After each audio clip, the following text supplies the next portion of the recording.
Hello, and welcome to the Empowerography Podcast. This is a platform created for women's voices to be heard and a place to share their stories, journeys, and successes with the world for the purpose of helping other women who might be on similar journeys. We are empowering women one episode at a time. I'm your host, Brad Walsh, so kick back, grab one of your favorite beverages, and enjoy the stories.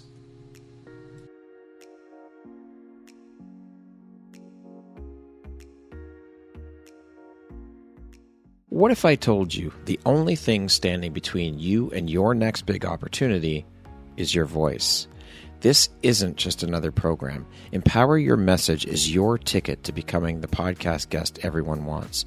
You'll learn how to craft a pitch that gets a hell yes, show up with unshakable confidence, and drop truth bombs that leave hosts and audiences wanting more. No more playing small. No more waiting for permission. It's your time to be heard. Loud, clear, and unforgettable. Visit the link in the show notes to sign up, and let's make your voice impossible to ignore. The mic is waiting. Are you ready? Hello there, Brad Walsh here, your host of the Empowerography Podcast, a platform that was created to help elevate and amplify the voices of women through sharing their stories. Today, my guest is Liz Johnson. She is the founder and owner of Mountain View Marketing, which works closely and collaboratively with valued clients to help them diffuse their pain points and challenges and reach their business growth goals and objectives. Welcome, Liz. How you doing today? Hi, Brad. I'm fine, thank you. Thank you very much for having me. It's a pleasure to be here today. It is a pleasure and an honor to have you here. So thank you so much for taking and making the time to be here with me today. I'm excited to have you here today. So with that being said, let us jump right in and get this party started. How long has Mountain View Marketing been in business, and what was the spark or the catalyst moment that pushed you to create and build Mountain View Marketing? I founded Mountain View Marketing 22 years ago. Prior to that, I spent 23 years in the corporate world doing national and international marketing. There were two things that really moved me forward with the step to found Mountain View Marketing. One was I wanted to sleep in my own bed on a regular basis. And the second was I wanted to bring that 23 years of insight and knowledge and expertise in national and international marketing to benefit small to medium-sized businesses, which I believe are the backbone of our economy. And so Mountain View Marketing was founded. I love that. 23 years of experience. And so what was the catalyst for you to shift out of working for another company, like working in corporate? I enjoyed my 23 years in the corporate world, worked for 3 different organizations during that time, and it was a fantastic experience. But I really wanted to do marketing and advertising and public relations my way. And so by founding Mountain View Marketing, I've been able to do that. We do things very differently from most marketing agencies, and we're very proud of that. I love it. Now, before Mountain View Marketing came alive, who is the woman behind the dream, and what experiences shaped the path that got you here to where you are today? When I started my marketing career 45 years ago, I'm dating myself here, the glass ceiling was thick and very tough to penetrate. I worked in a completely male-dominated series of industries. And I really believed that it was important for women to be more visible, to have more of a leadership role, to be more innovative, to have the opportunity to really contribute at a higher level. And I was very dedicated and committed to making that happen for myself and for women who came behind me. I love that. That is beautiful. Now, of course, every business is born out of solving pain points. So what pain point in your life gave you the fire to help others solve theirs, the small to medium-sized businesses? I saw through my corporate experiences that small to medium-sized businesses were really often underserved in terms of expertise and customized services that really met their specific pain points and challenges and helped them reach or exceed their business growth goals and objectives. Often service offerings are targeted to larger companies because for most organizations, that's more lucrative. But I really believed that to be effective, those services really needed to be customized for small to medium-sized businesses. And that's what Mountain View Marketing does. Is that so? You had mentioned previously that the way Mountain View does things is very different. That's obviously one of the things is customization. But what else is it that sets Mountain View apart, would you say? First of all, I don't believe in client contracts. Okay. I believe we need to earn our clients' business every day, and we do. So for 22 years, we've never had a client contract. Clients stay with us because of the ROI we deliver and the exceptional client experience we provide. We're very proud of the fact that we have clients who've been with us almost since we opened our doors 22 years ago. And we have clients for whom we have branded and marketed several businesses for them during that 22-year period. We also work very closely and collaboratively with our clients as their partners in business growth, not as service providers.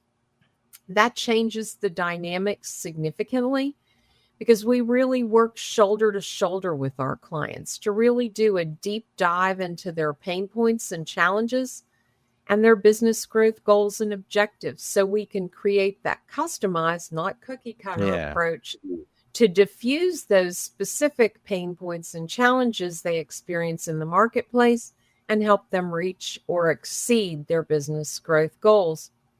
Also, most marketing agencies have an A team that wins your work and a junior level B team that does your work. I don't believe in that either. That's a disservice to clients. So everyone on my team, and I have a team of 7, everyone on my team has at least 20 years of results-driven, proven experience, and they're an award-winning expert in their field. So our clients work with the best of the best out of the gate. That's incredible. Over 100 years of experience. That is phenomenal. And I'm just curious, the first thing you mentioned was the contract. You must have experienced some pushback from people saying, "Are you fucking crazy? No contracts with you must have experienced a lot of that." I experienced from my colleagues in New York and Chicago and Atlanta and LA, everyone said, "Oh, you can't do that. You have to lock clients into a 1-year contract." I said, "That's never going to happen at Mountain View Marketing." They also said, and of course, keep in mind, this is 22 years ago, "You have to have a brick and mortar location." I said, "I don't intend to do that. I don't want to limit who can work for me by who can commute to me. I want the best of the best wherever they are." Now, granted, it's a lot easier to work remotely today. Yeah.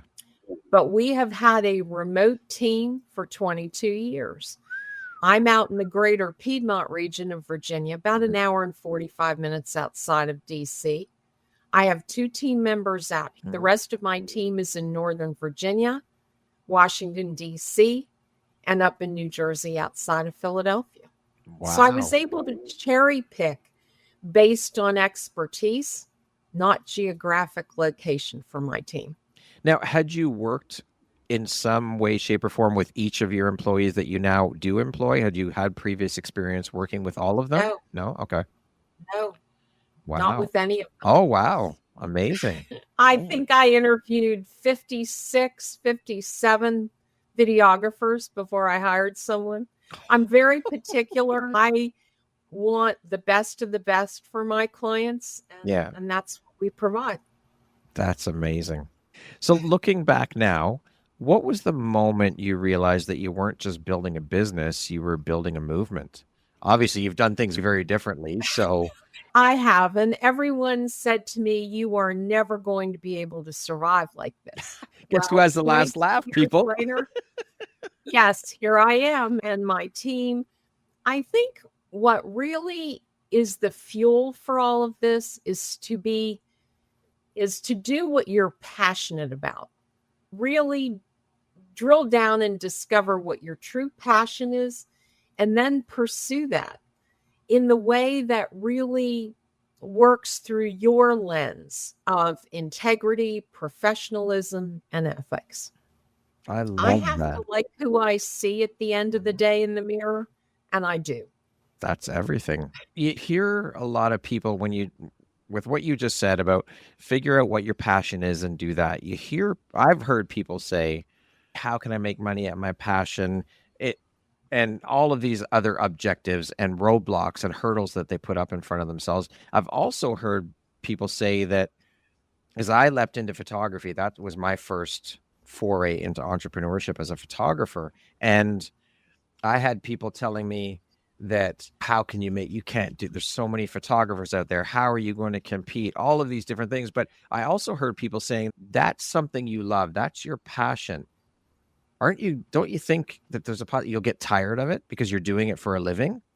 No, this is something I freaking love. It's everything. It is my first love and my very first passion. So no, I don't ever see myself getting tired. I may need a break here and there from photography, which I took to build the podcast platform and all these things, but that will never, ever not be my first love. Photography is everything to me. Absolutely. And that will never change. So I guess I'm just thinking out loud here now as I'm saying all of this stuff, that I guess what you said, to echo what you said, is really drill down deep and figure out, is this really your passion?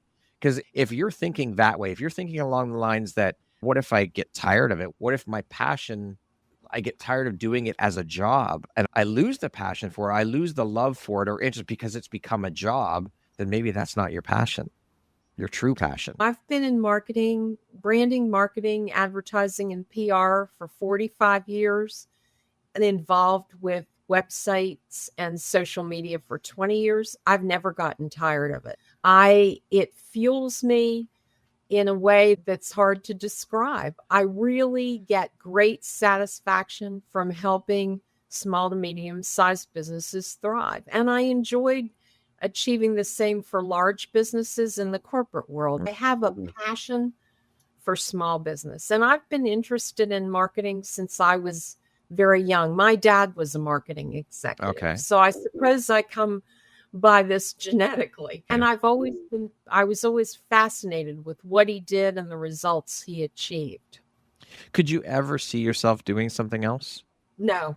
See, there you go. Then that's how you know it's your No, purpose. It's your passion. Like you found your purpose in life. And that is such a beautiful gift to find that, because it's a blessing. It is, It because is so many people never do find that thing that sets their soul on fire. To be able to do something in your life and get paid for it and have that thing set your soul on fire every time you do it, that is beautiful. And sure, there are going to be struggles. There are going to be difficult times. There are going to be times where you get pissed off about different things. But to be able to find that thing that excites you every morning when you get out of bed. Absolutely. It is a thing of beauty. It truly is. I wish everybody on this planet could find that thing that ignites their soul. I do too. Entrepreneurship is challenging. There's no doubt about it. There are lots of ups and downs. There are many challenges. I can tell you in 22 years, I've never regretted it. There you go. That's how you know you're doing what you're meant to do. Absolutely. Absolutely. I find it very rewarding. I look forward to each new day, the new challenges. I'm a big believer in thinking outside the box. Clearly, it enables me to do that. Yeah. Clearly, you've done that with your business. Look at all the things you've done to go against the grain, what other people think is the norm or what we should be doing. That's absolutely. COVID was one of the biggest roadblocks for small and medium-sized businesses. It was hard on all businesses, but especially hard on small to medium-sized businesses. Yeah. Many people used that panic and increased their rates. I thought was absolutely abhorrent. We always say we are our clients' partners in business growth. So when COVID hit, we spent a lot of time helping our clients reinvent, reposition, and reframe their businesses to survive COVID and come out of COVID positioned to thrive. And for a period of time, for a 3-month period of time, I didn't charge our clients for those services. I picked up the tab for that. I paid my team, Yeah. But I don't charge my clients for that because I think if you talk the talk, you better walk the walk. And we say we are our clients' partners in business growth, and we are.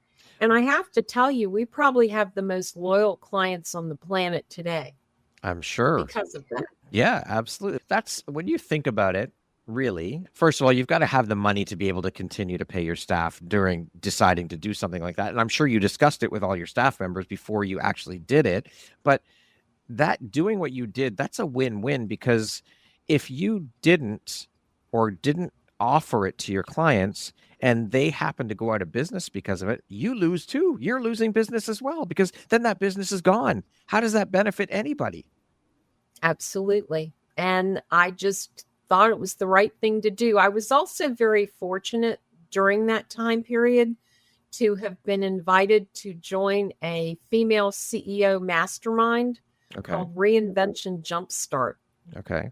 The timing of that was incredibly fantastic because I learned a tremendous amount in that 4-month mastermind that I was able to bring to Mountain View Marketing's clients and to Mountain View Marketing.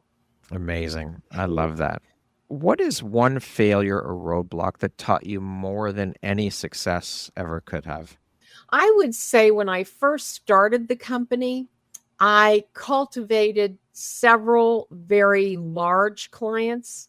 And I have learned over the years that while we still serve large clients today, we also have diversified and we serve clients from solopreneurs up through companies with about 200 employees in all different verticals nationwide. And I find that diversity is really important for a business, not having all your eggs in one basket, so to speak, because if there are financial challenges for any of those several key clients, it creates a bit of a challenge for you as well. Whereas serving multiple clients in multiple verticals throughout the United States is, I think, a good thing. I always recommend to our clients, and I take my recommendations very seriously for Mountain View Marketing.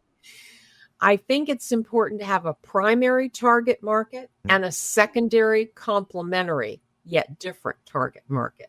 Okay. And that's probably something I learned early on in the business that has served us well. Beautiful. Thank you for sharing that piece of advice.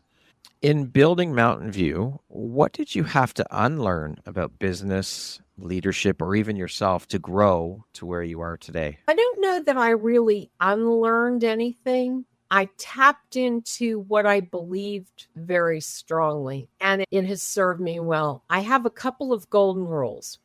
Okay. One, I don't ask anything of anyone on my team that I don't demand of myself.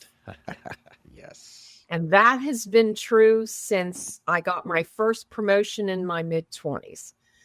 I think it's very important. When my team works evenings, I work evenings. When my team works on the weekends, I work on the weekends.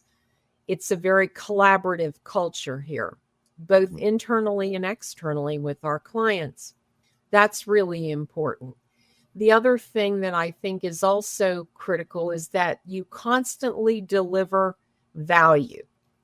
It's relationship driven, not transactionally driven. I love that. And that's very important. I'm also a big proponent of circular communication, which is a Liz term, by the way. I had someone ask me where they could find some books on this. There aren't any. But circular communication is really what fuels business today. You reach out, you invite someone to engage and connect with you. They reach back, and you begin to build that trusted relationship. That needs to occur internally in your business with your team, as well as externally with your clients, prospective clients, referral partners, and centers of influence. Beautiful. Liz, I think maybe you need to take the reins and write that book. I've had several people recommend that to me, Brad.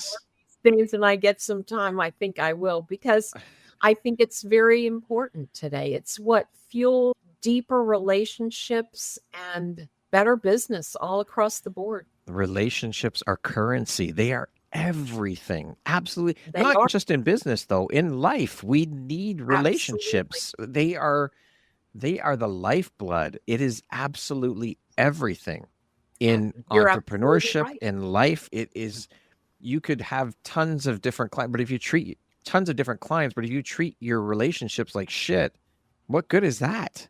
You're not Right. going to get recommendations from people. No, and we're very honored that 98% of our business comes from referrals. Wow. 98%. That is And amazing. that's very important to us. That's the relationships as currency piece right there. That's proof. The Yes, proof is in the pudding. it is. If Mountain View Marketing were a person, how would you describe her personality, her values, her voice? Value driven, determined, innovative, creative, thinks outside the box, very solutions focused, very collaborative. Love it. Definitely thinks outside the box. That's for sure.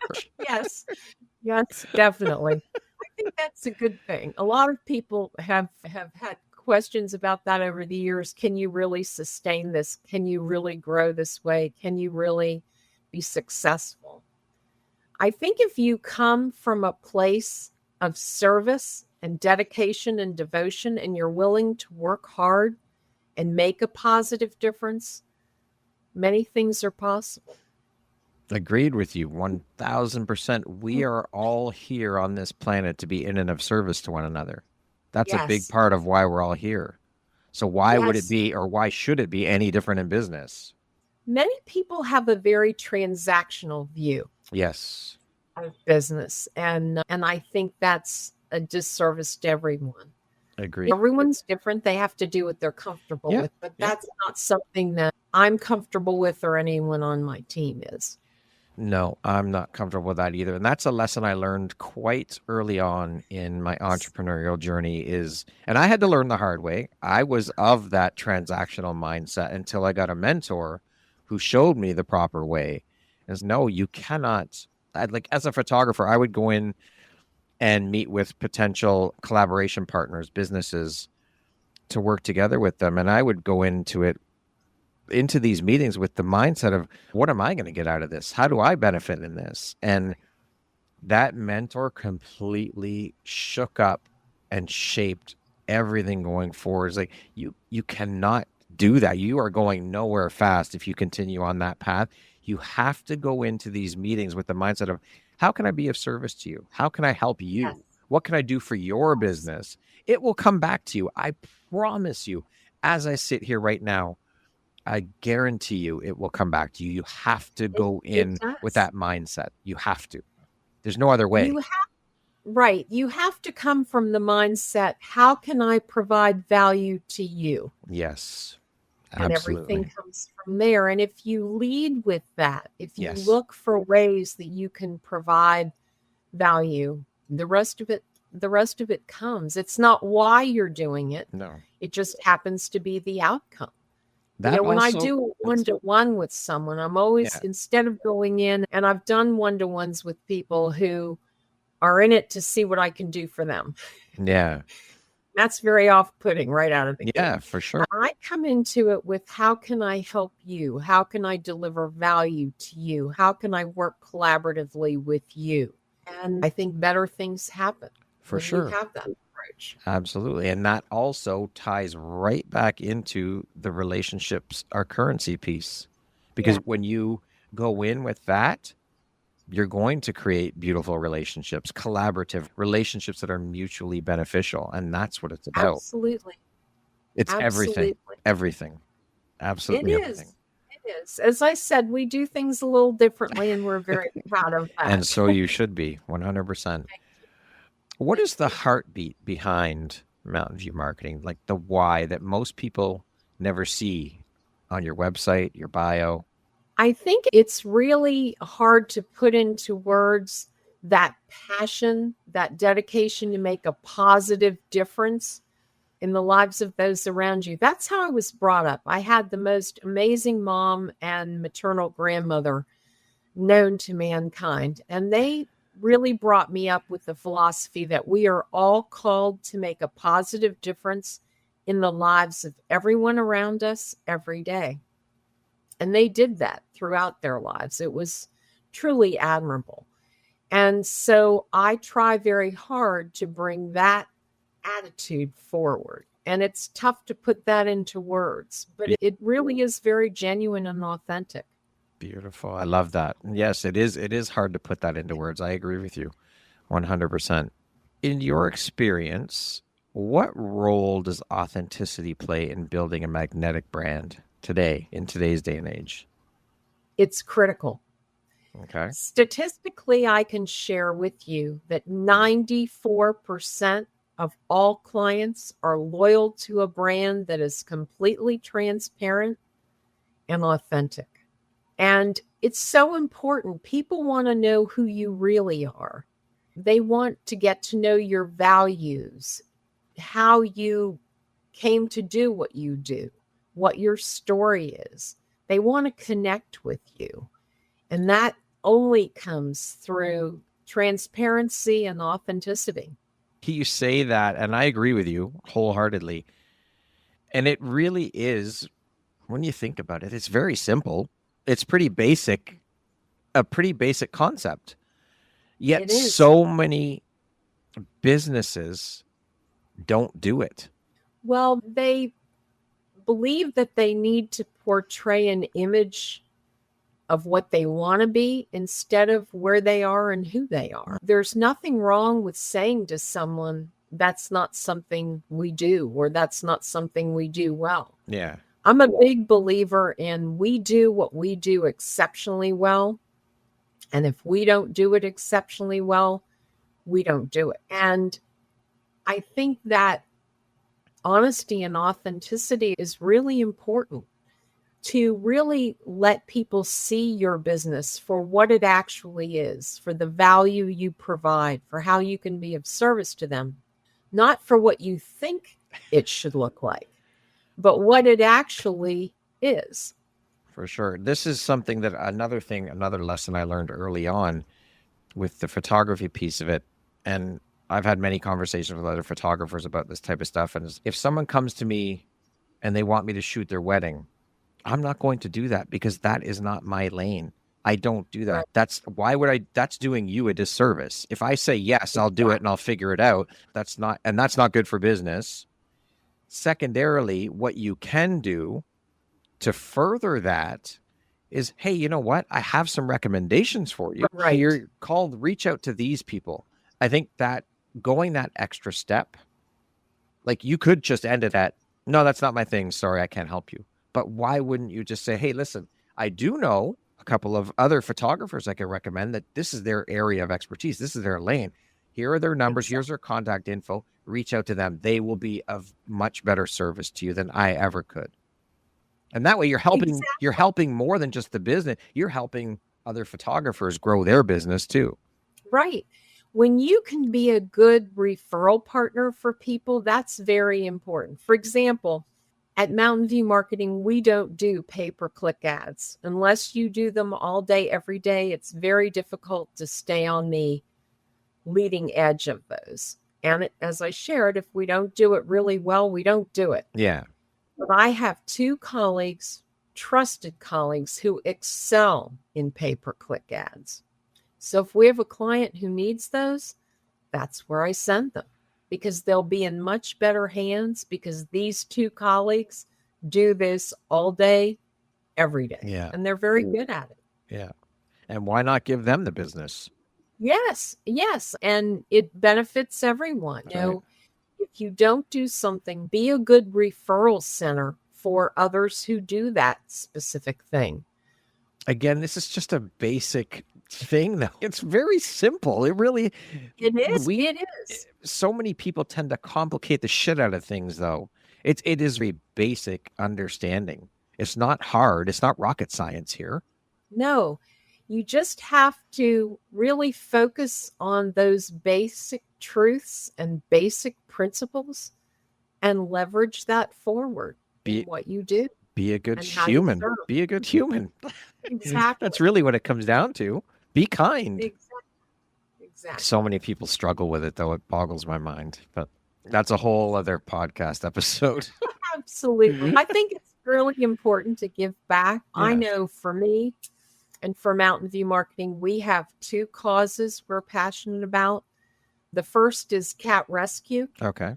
I have 3 rescue kitties of my own, and Mountain View Marketing has donated $90,000 of our services Wow. to a small, cage-free, private, no-kill cat shelter. Amazing. And the other thing I'm passionate about, and my team is too, and I have men and women on my team, is empowering women in business, and not more through education and networking and connections. Yeah. I've served on the boards of directors of many women's business councils over the years. And for the past 35 years, I have mentored a female marketing student. Amazing. That's I giving back. absolutely find that incredibly rewarding. My last mentee last year graduated from Ole Miss. And Wow. it's a huge success today, and I couldn't be more proud of her. And so you But I should really be. enjoy that. I think it's important to give back in the ways that you can. Yeah, it doesn't always have to be What financial. matters. No, it can be complimentary services, counted services, volunteer hours, Yep. financial donations, or a combination thereof. Yeah. But it's important. It is. And I think you also have to be able to step away from what you do and do something totally removed that you have fun with. Yeah, I play absolutely. drums. Oh, awesome. I have a full drum kit in my office. Classic rock. I love it. That's amazing. Late 60s to mid 70s. Amazing. It's a lot of fun. I'm sure it is. I love that. I'm not giving up my day job, but I have a lot of fun channeling my inner rock star. There you go. That's it. I love that. Thank you for sharing. That's You amazing. have to be able to step away. Absolutely. Of course you do. You help brands redefine themselves through rebranding. What do you believe most businesses get wrong about telling their story? I think many businesses struggle with sharing their why. That seems to be challenging for businesses. And really understanding their unique brand assets is often challenging. One of the first things we do with clients is we work closely with them to create their final value propositions or unique brand assets. Those answer 4 questions. Why choose your company? What sets you apart from the competition? What unique assets do you provide to your clients? And how do you give back specifically to the local and regional community? And the answers to those questions need to be woven visually and verbally into all of your branding and all of your outreach. And often when we go through that process, they then become more tuned in and tapped into their why and their story. Wow. And I'm sure it takes time to sit with those questions and formulate the answers. It's a deep process. It is, but it builds the foundation of every successful brand and every successful business. There isn't a successful business out there today that is not value proposition driven. Not one. Amazing. In a world of constant content, how can leaders stand out without becoming just more noise? There is a lot of noise. Oh, there is. There is. There's a tremendous amount of noise. I think first and foremost, you need to focus on providing insightful, actionable value to your audience. Not just thoughts, but insightful, actionable value. Tips and tools they can take away and put to use in their business. That positions you as the go-to resource and go-to expert. It showcases the value that you can bring to their business, and it delivers something to them for the investment of their time, whether they're watching your video, reading your post, whatever it happens to be. So I think that's first and foremost. The other thing to keep in mind is people's attention spans have gotten very short, Yes. like the length of a tsetse fly. Yeah. And so you need to be able to drill down that insightful, valuable, actionable information into a really concentrated format. That people pick up And quick. then you stand out from the noise. Right. As we said, there is a ton of noise out there. Oh, yes, there is. In your view, what separates a brand people remember from one that they forget? I think the most important differentiator is that the brand needs to resonate with them. Every branding component and every outreach campaign needs to answer two questions. Okay. Why is this of value to them? And how can they access this value for the benefit of their business? If you can answer those questions, what's in it for them, it will resonate with them. Your brand will resonate with them.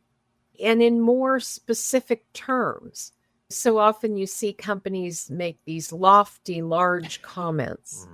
That doesn't impress people. You need to be able to tell them specifically what's in it for them. How can you really help their business grow and thrive, both vibrantly and sustainably? Because business growth that's successful should be vibrant and it should be sustainable. Love that. Thank you for sharing those tips, Liz. Sure. What's the single most misunderstood thing about branding and marketing that you wish every entrepreneur knew and understood? It's very important that you put the science of branding to work in addition to the creative and components inside. Many businesses don't recognize that there's a tremendous amount of science behind successful branding, a tremendous amount. For example, your tagline should be 5 words or less to be effective. Color improves your brand recognition by 80%, and color drives 62% to 90% of a client's purchasing decision. Holy shit. Amazing, isn't it? And that's true. We track the analytics of everything. That is true. So it's critical when you put your brand together and you move it out into the marketplace that it is scientifically based as well as creative and resonates. For example, if you have a leading edge, innovative, progressive brand, it's critical that you use a sans serif font because subliminally that says innovative, progressive. Wow. Leading edge. If, however, you have a 100-year-old law firm steeped in tradition, you want to use a serif font like Times Roman because that subliminally conveys tradition, longevity, and so forth. So you want to put that science to work for you. I have probably 1,800 pages of studies in my office on the subliminal value of color and branding. Wow. I have been following that closely for 12 years, and it's a game changer. We've actually rebranded clients and helped them grow 300% in 18 months. Holy crow. Based on science and creativity and effectiveness. Very well-rounded approach. That's amazing. Oh, the science is powerful, and many people are not aware of that. I can't tell you how many companies come to us and say, I chose my colors because I like it. Yikes, how's that working out? Not very well. Let's take a look at those colors, shall we? Exactly. For example, Coca-Cola's only branding color is red. It's a blue-based red. The reason for that is that statistically drives people to buy Coke products. Amazing. That's absolutely. There's so much science when we do a subliminal color analysis for a client, and we do that for all of our branding and rebranding clients. We drill it all the way down to the PMS shade. wow. So that they know exactly what shade of what color is going to subliminally convey their value propositions and create maximum target market penetration. Holy shit. A lot of No science to it. kidding. Wow. I had no idea. That's amazing. No, most people don't. Most people don't. If you had to design the future of branding from scratch, what principles would you build it on?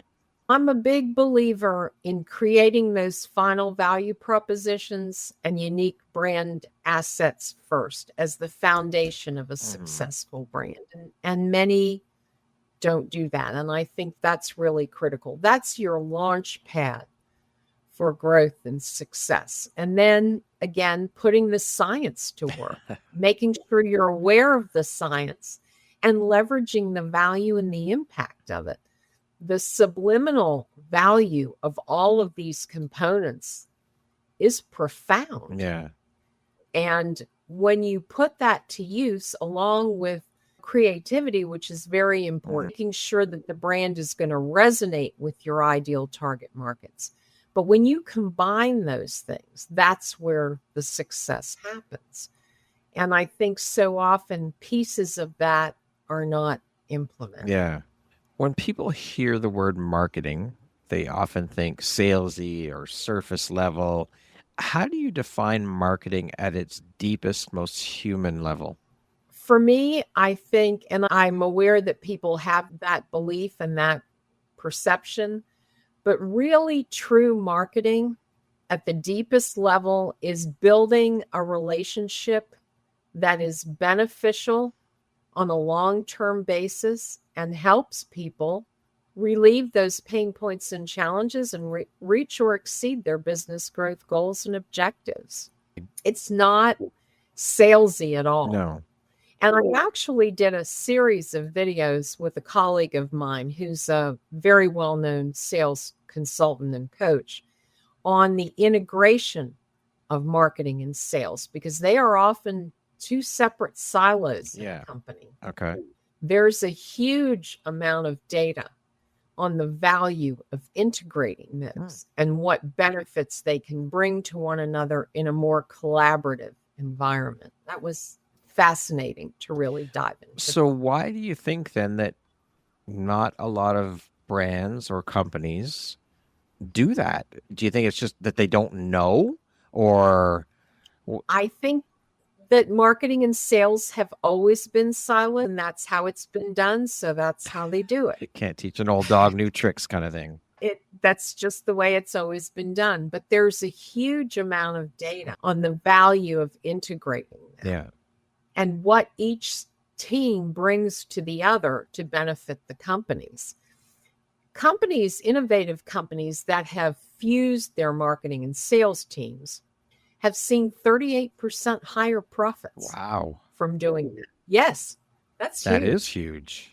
That is huge. So there's a lot of value there. How you do it needs to be done very strategically, very effectively, very collaboratively, but each team brings a lot to the other team that they don't have when they operate inside. Makes sense. You need to be innovative. Yeah. I'm a big believer in staying on the leading edge of what's out there without being mesmerized by the latest new shiny object, which I'm not a fan of.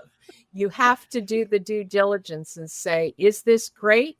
Is this going to be great for our clients or not? Yeah, that makes sense. Again, this is all just really, when you boil it, it's pretty basic stuff. It is. This is not rocket science. No, it's not. Science piece of it behind marketing, I didn't know about all of that stuff. And that's really intriguing to me. And that's not just basic knowledge. That stuff is a lot more in depth. No, and that comes from constantly doing a deep dive. I read an incredible amount of research studies, analysis to stay on the pulse of what's really going to serve our clients best. But this other stuff that we're talking about, for the most part, it's pretty basic stuff. It's just common. It's not common, but it's very basic things that people should know. I think often people see some of these components as slowing their process or slowing their profits, but that's not true. Yeah. That kind of collaboration and that kind of approach and that kind of value-focused service is beneficial short-term and long-term for everyone. Absolutely. Everybody wins. Everybody. Absolutely.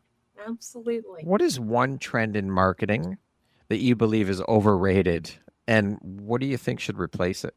I think AI is overrated. I think that there are great uses for AI, but it's not the be-all end-all. For example, we use AI for some initial research on things, and it's beneficial that way. We don't use AI to create any content at all. Okay. That's a customized human touch, skill, and expertise. Okay. People say you can train AI to do that. I'm not a believer. I think that at this point, there is value to AI, but again, you have to do the due diligence. Yeah. And make sure that you're accessing the valuable components, but you're not buying in lock, stock, and barrel to the latest new shiny object, which I think is dangerous to do. For sure. Absolutely agreed. If your younger self could see the woman you are now, the founder, the leader, the brand builder, what do you think she'd say to you? I sure hope she'd be proud. I sure hope she'd be proud. That really, through dedication and hard work and perseverance, thinking outside the box, being very true to your beliefs, your ethics, your philosophies, pays off. Okay. As they say, success leaves clues. What daily practices or rituals fuel your creativity, clarity, and drive? Because I'm sure there's moments of creative blocks and all of these things. We all go through that as creatives. But what do you do to keep that feel? Like, what things do you put into practice for yourself? I think it's important to be able to step away and look at things with fresh eyes. So often people get caught up in the hamster wheel of, I'm going to grind it out, I'm going to grind it out, I'm going to grind it out. That may be possible, but you won't grind it out. Yeah. And what is the operative word here? So I think you have to be able to create what you can and step away and look at it with fresh eyes.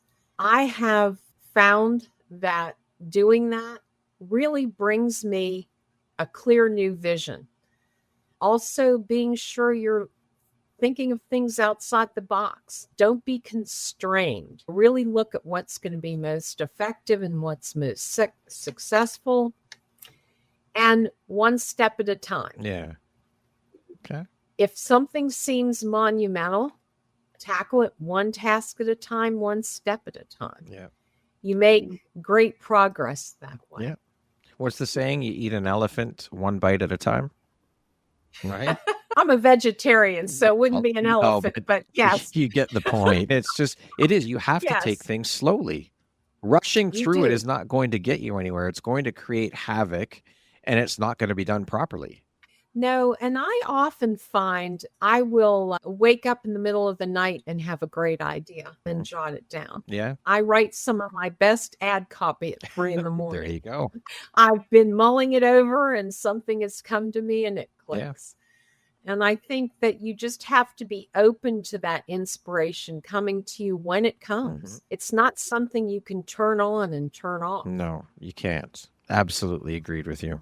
You can't. It comes when it comes. You can't control that. And you can't you cannot, absolutely cannot force creativity. You can't. No, you have to step away, do something totally different, come back with fresh eyes. And it's amazing. Yeah. The insight and solutions that will often provide. For sure. I often get a lot of great ideas playing drums. There you go. I put my headphones on, plug into my amp, and when I'm finished, I've got some excellent ideas. And you've expelled some energy. Absolutely. You can work off a lot of stress. Yeah, I'm sure. If you could challenge every business owner listening right now to take one courageous action for their brand today, what would it be? Really connect with your beliefs, your philosophies, your ethics, your values, and make sure that is coming through loud and clear in your business. Okay. That it hasn't been lost in the shuffle. That is really front and center. That's what's driving your business. Okay. And your service to clients or customers. I think it's a good reframing that we all need to do periodically. Yeah. Just to make sure we're in alignment with all of those things.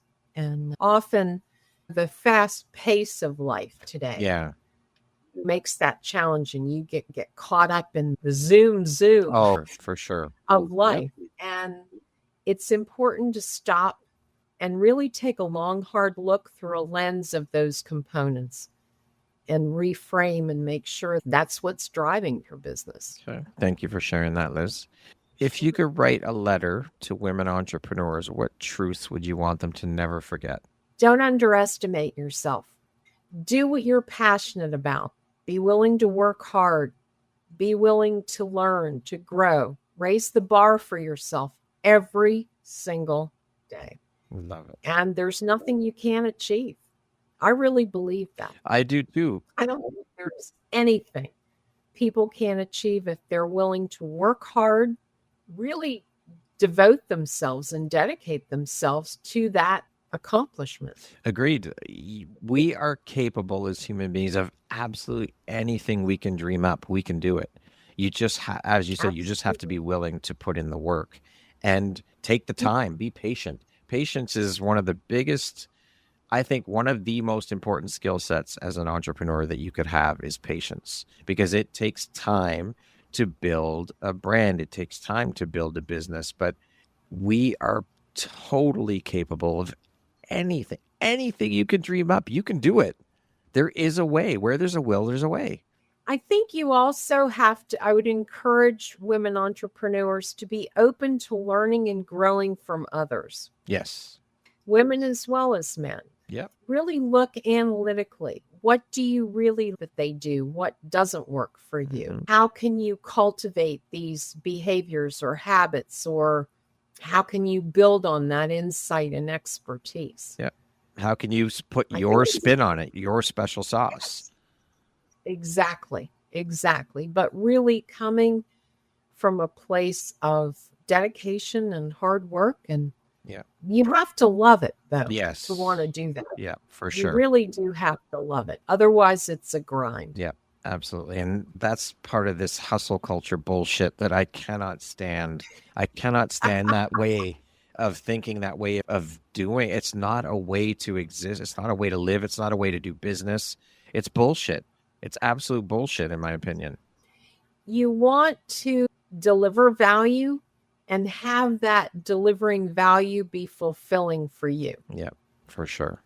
For sure. If your heart's not in it, it's going to come across in the work. If you don't like it, if you don't absolutely love it, and your heart's not in it, people will know right away that it's not authentic. Absolutely. One of the things I hear most often from people is you are really passionate about what you do. And I am. I really am. It's a gift for me to do what I do. And that's key. It's a blessing and a gift. That is key for sure. It is. When the mountain feels too high, what do you whisper to yourself that gives you the strength to climb it anyway? You've climbed difficult mountains before. This is just a different mountain. Tap into those strengths, because you can do this one step at a time. Love it. If someone listening is standing on the edge of their dream but terrified to jump, what would you tell them? Think long and hard about it, but don't only look at what's scary about taking the jump, but equally or more important, what's scary about not taking the jump. 10 years, 20 years from now, will you regret not taking that jump? The future is unknown to all of us. You never know how things are going to work out. You analyze things, you move forward accordingly. I always analyze things from my head, my heart, and my gut. But at the end of the day, what drives me is my gut. I follow my gut. Your intuition. And it is scary. I can remember my first day at opening the doors at Mountain View Marketing. It was just me and an assistant. I thought, holy smokes, where's my team? How am I going to do this? But gradually, strategically, we've grown. There you go. And here we are 23 years later. 22 years later. Yeah. 22 years later. Yeah. It's been a very rewarding experience. And I think so often when people are hesitant to take that next step because they're looking at what if this, what if that, if I take this step, what if this, what if that, I think it's just as important to look at what if I don't. How am I going to feel? Am I going to have regrets? Yeah, for sure. And there's nothing wrong with trying and not succeeding. That's how we learn. You learn and grow. You try again. That's the failure part, is not picking yourself up and trying again. Absolutely. There's a saying, and I'm probably paraphrasing this poorly, but you fall down 8 times, but what matters is that you get up 9. Absolutely. And there's a lot of truth to that. You learn and you grow. For sure. And I think had I not taken the leap 22 years ago and founded Mountain View Marketing, I would have had a very fulfilling corporate, but I would have had regrets not doing it my way. I love it. Thank you for that. Sure. What does freedom mean to you at the deepest level, beyond money, beyond status, beyond recognition? I'm not into the status or the recognition. I drive a 24-year-old truck and a 14-year-old car. Status is not something that's important to me. I live in a very modest home. Freedom is really all about being able to pursue your dreams in the way that resonates with you. That's what freedom is for me. And being able to make a difference where I am. I love that. That's really the freedom, I think. How do you define success? What does that word mean to you? Success is really achieving value for others and fulfillment for yourself simultaneously. I like that. I think that's important. You need to be able to deliver that value, and you need to find that process fulfilling for yourself. Otherwise, what's the point of doing it? Exactly. What does the word empowerment mean to you? How do you define that word? I'm a big believer in empowerment. I would say empowerment is giving you the insight, the knowledge, and the tools to make your goals and your dreams reality. I love that. We're going to jump into a little rapid fire section now. So the next grouping of questions just be 1, 2, 3 word answer type thing. Okay. What is your favorite place on earth? I have several. Okay. What is one of? Home. What is your secret or hidden talent? I don't know if it's a talent, but playing drums is certainly not something people would think I do. I certainly wouldn't have. No one does. People are shocked. I love it, though. I think that's awesome. If you could teach the world one thing, what would it be? Compassion. What is one of your guilty pleasures? Sleeping in, not setting an alarm clock. That's definitely a pleasure. I don't do that very often, but wow, I enjoy it when I do. What is one word that sums up your mindset? Dedicated. What is one word that defines the woman you are becoming? Tenacious. Beautiful. That concludes our rapid fire section. Now back to our regularly scheduled program. I created a bonus question that I did not send you ahead of time.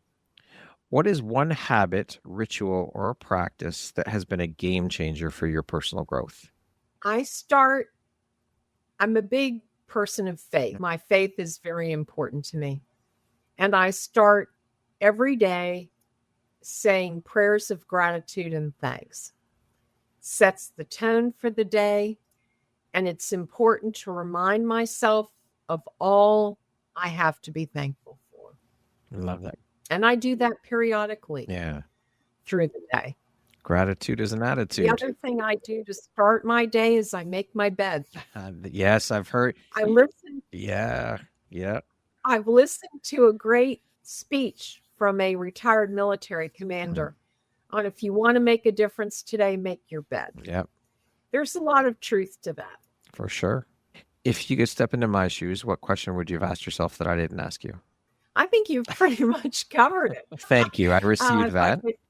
Yes, I can't think of anything. I think we've talked about a lot of things here today. It's been great. I've enjoyed my conversation. Yes, it's been an absolute pleasure. If you could go back, Liz, and give your younger self one piece of advice, what would that piece of advice be? Believe in yourself no matter what, no matter the obstacles, no matter the culture at the time, believe in yourself. Your greatest strength is within. Absolutely. We have everything we need within us. It's all there. Everything. Lastly, if you were to deliver your last 30-second speech to the world, your corner of the world, your tribe, your people, what would that last 30 seconds sound like? What words of wisdom would you impart? I would share the philosophy my mother and maternal grandmother shared with me. We're all called upon to make a positive difference in the lives of everyone around us every day. And I would invite them to do that in their lives. Beautiful way to end the interview. Beautiful words of wisdom.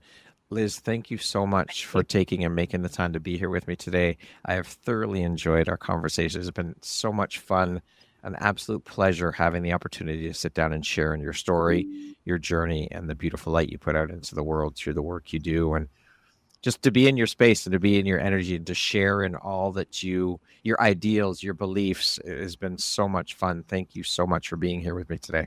Thank you so much for having me, Brad. I've really enjoyed our conversation and it's been fantastic. So thank you. I appreciate it. My pleasure. Once again, my name is Brad Walsh, host of your Empowerography podcast. Today, my guest has been Liz Johnson. She is the founder and owner of Mountain View Marketing, which works closely and collaboratively with valued clients to help them diffuse their pain points and challenges and reach their business growth goals and objectives. Thank you so much, Liz. I hope you have a beautiful rest of your day. Thank you, Brad. You too.